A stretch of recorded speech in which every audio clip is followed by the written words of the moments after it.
Most people think Canary Wharf is just offices or skyscraper.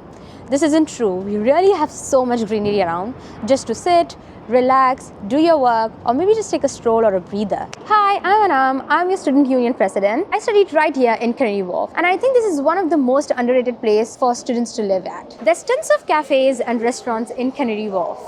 And here I am at Notes. This is one of my favorites. Reason being, it's so close to Canary Wharf and also to our classes. And there's a bigger Notes just at the corner. If you have some assignments, meetings, or you just want to have a space in the outdoors, here you can go.